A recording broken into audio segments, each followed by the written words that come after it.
Again, welcome back to eDuxi, and today I want to try to cover some kind of conversational way of style to do.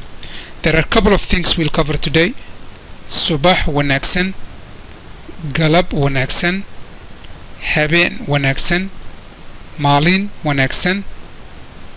Those are the main things, the four things we will cover this video, and next video we will cover these two other items.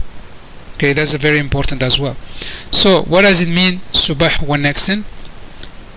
Subah means morning,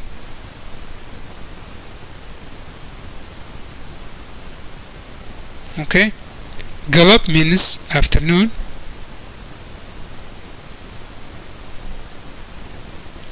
Habeen wanaagsan, Habeen means evening, or you can also say at night. Maalin, that means day, okay. And the word wanaagsan means good. So let's put together certain words. Let's say that you work with another fellow, Somali fellow. So it's in the morning, you both came to work or school. It is the best thing you to say is the person to to break the ice. Subah wanaagsan.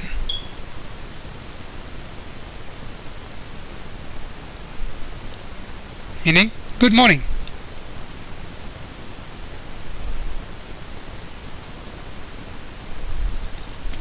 Okay, how do you pronounce this one?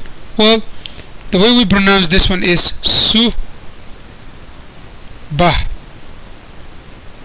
Subah. And then how you pronounce wanaagsan is wa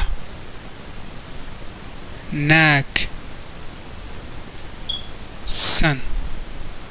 Okay, Subah wanaagsan. That's number one. Number two, we're gonna cover Galab wanaagsan. Okay, Galab wanaagsan. So if your co-worker or if your student is in it's afternoon, it's okay to say Galab wanaagsan. That means good afternoon.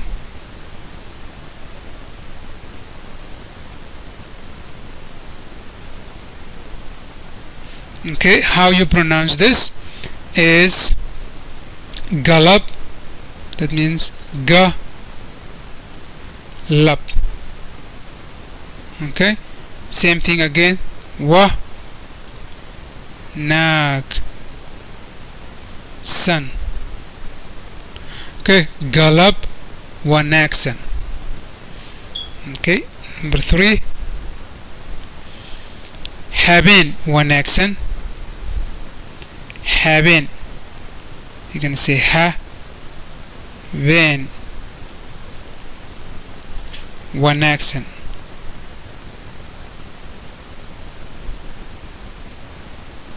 Habeen wanaagsan. Okay, how do we pronounce this? This is how we say it: ha ben, ha ben.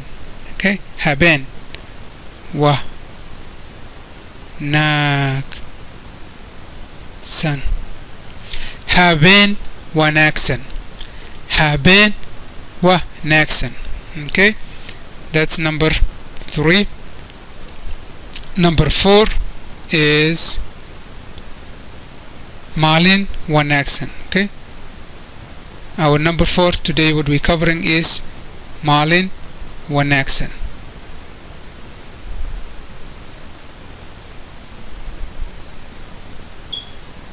Maalin wanaagsan.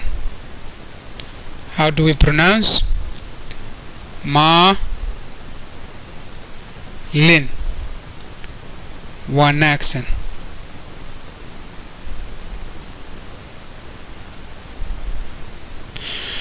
We normally say Maalin wanaagsan when we have a group of people sitting somewhere. We come to them or we want to say good day or whatever.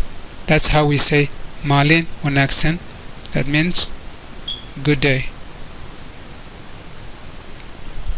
Okay, so let's go back again. Subah wanaagsan. Subah wanaagsan, good morning. Subah wanaagsan.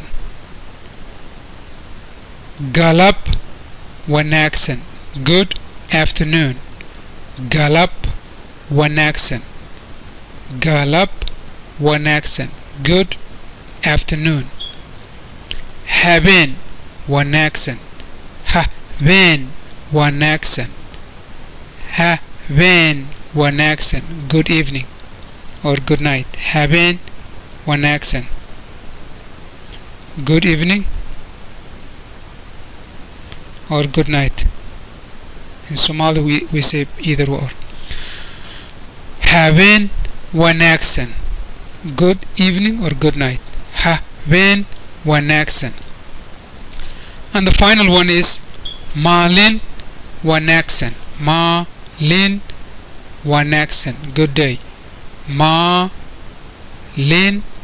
wanaagsan, good day. I hope this short video will help you to learn a little bit Somali language. This is done by Eduxi. Thank you very much.